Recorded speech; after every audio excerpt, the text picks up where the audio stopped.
20 సంవత్సరాలుగా మన రాయచోటి కేంద్రంలో మారు పేరులతో చిరు వ్యాపారాలు చేసుకుంటూ ఇక్కడ మహిళలను వివాహం చేసుకుని సాధారణ జీవితం సాగిస్తూ ఉన్నారు. ఈ విషయం మనకి తెలియదు పూర్తిగా, అసలు మనకి ఎవరికి ఎటువంటి అనుమానాలు కానీ ఎవరికి లేకపోవడం. అయితే గత 3 రోజుల క్రితం ఒక అనూహ్యమైన సంఘటన జరిగింది. తమిళనాడు పోలీసులు వాళ్ళు NBW ఎగ్జిక్యూట్ చేయడానికి వాళ్ళు ఒక టీం వచ్చి మన సహకారం మనం అడిగినారు. మనం సహకరించి వాళ్ళు ఎవరైతే ఉన్నారో వాళ్ళు చెప్పిన అనుమానాల ప్రకారం వాళ్ళని పట్టుకుని వాళ్ళకి అప్పచెప్పడం జరిగింది. కానీ వాళ్ళు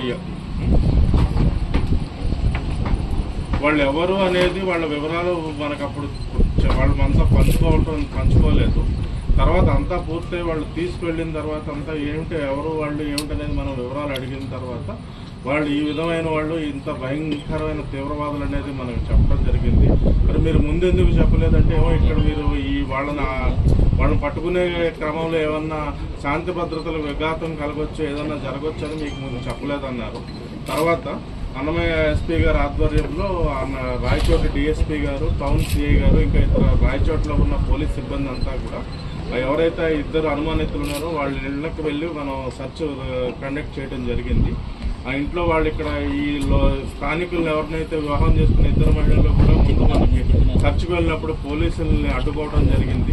వాళ్ళు సముదాయించిన తర్వాత అంతా వాళ్ళు కలిగించిన ఆటంకం అన్నింటినీ మనం అధిగమించి మనం సర్చ్ కండక్ట్ చేస్తే అందులో మన్సూర్ ఖాన్ అమానుల్లా అనే పేరుతో ఇక్కడ చలామణి అవుతున్న వ్యక్తి ఇంటిలో అతి భయంకరమైన పేలుడు సామాగ్రి, విధ్వంసకర సామాగ్రి, కత్తులు, తర్వాత అతి ప్రమాదకరమైన విస్ఫోటక సామాగ్రి అంతా కూడా మనకు లభ్యమైంది.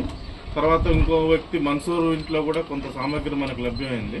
తర్వాత ఏమిటనే దాని మీద వీళ్ళ గురించి విచారిస్తే ఈ Coimbatore bomb blast case, Egmore bomb blast case, బెంగళూరులో 2013లో మల్లేశ్వరం బాంబ్ బ్లాస్ట్ కేసులో ఇది అబూబకర్ సిద్దికీ అలియాస్ అమానుల్లా అనే వ్యక్తి ప్రథమ నిందితుడు. వీళ్ళంతా కూడా అల్ఉమా ఉగ్రవాద సంస్థకు చెందినవారు. వీళ్ళు ఏంటంటే హదీస్ అనే శాఖ, ఇస్లాం మతంలోని హదీస్ శాఖ అనే దాని నుంచి ప్రేరేపించబడి దానిలోనే ఉన్న తీవ్రవాదపు ఛాందస్వాదాన్ని వీళ్ళు ప్రాక్టీస్ చేస్తుంటారు. సో అత్యధికంగా ఈ ISIS కానీ ఈ అల్ఉమా కానీ ఇదంతా కూడా ఒకే రకమైన భావజాలానికి ప్రేరేపించబడి పనిచేసేవాళ్ళు అనమాట. సో వీళ్ళ రైడ్స్ లో ఏంటంటే వీళ్ళు భారతదేశంలో అనేక నగరాలు వీళ్ళు పర్యటించున్నారు. వీళ్ళకి వివిధ రకమైన ఆర్థిక లావాదేవీలు ఉన్నాయి. దానికి సంబంధించినవి కూడా చాలా ఆధారాలు దొరికాయి. అలాగే ఈ అబూబకర్ సిద్దికీ అమానుల్లా అనే వ్యక్తి బహుపర్యాయాలు గల్ఫ్ దేశాలకు కూడా పర్యటించున్నారు. ఇవన్నిటి మీద కూడా మనకు లోతైన విచారణ చేపట్టి ఇతర కేంద్ర దర్యాప్తు సంస్థలు, ఇతర రాష్ట్ర దర్యాప్తు సంస్థలు అందరి సహకారం తీసుకుంటే అసలు వీళ్ళు భవిష్యత్తులో ఏమి తలపెట్టారనేది ఇక్కడ వాళ్ళకు సంబంధించిన వాళ్ళ అనుచరులు ఎవరు, ఇక్కడికి లోపాయకారిగా వీళ్ళకి సహకరిస్తున్న వాళ్ళు ఎవరందరూ వివరాలు కూడా మనం త్వరలోనే చేపడతాం. ఇంక ఈ మనకు లభించిన ఈ విస్ఫోటక సామాగ్రి గురించి టూకీగా చెప్పాలంటే మీరు ఈ మధ్య కాలంలో జరిగింది, గత సంవత్సర కాలంలో జరిగింది రామేశ్వరం బాంబ్ బ్లాస్ట్ అని మనకు బెంగళూరులో జరిగింది. ఈ సామాగ్రితో అటువంటి 50 నుంచి 60 వరకు మనం తయారు చేయొచ్చు. రామేశ్వరం బాంబ్ బ్లాస్ట్ లో ఉపయోగించిన ఏదైతే IED ఉంటుందో IED అలాంటి డివైజెస్ ఒక 50-60 తయారు చేసే సామాగ్రి ఉంది. అది కాకుండా భారీ స్థాయిలో ఒక 8 నుంచి 12 వరకు అయితే కనుక 30 మీటర్ కిల్ రేడియస్ ఉండే బాంబ్స్ తయారు చేయడానికి ఈ సామాగ్రి సరిపోతుంది.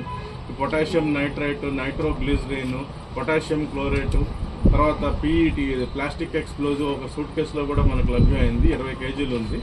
సో ఇదొక మన అన్నమయ్య జిల్లా ఏర్పడ్డ తర్వాత పోలీసు ఒక పనితనంలో ఇదొక మైలురాయిగా మీరు చిత్రీకరించారు. ఏం చేయబోతున్నారు అనేది మనకు తెలియదండి. తమిళనాడు పోలీసులు ఇచ్చిన దాంతో మనం ఇదంతా మనం తీసాం. ఇప్పుడు వీళ్ళని కస్టడీకి తీసుకుని విచారించిన తర్వాత ఇప్పుడు భవిష్యత్తులో ఏమి ప్లాన్ చేశారు, ఎటువంటి విధ్వంసాలు భారతదేశంలో ప్లాన్ చేశారనేది మనకి వివరాల తర్వాత మనం చెప్తాం. మొత్తం మనకి 20 అయితే మ్యాసివ్ ఎక్స్ప్లోజివ్ డివైస్ అంటే 30 మీటర్స్ అంటే 100 అడుగులు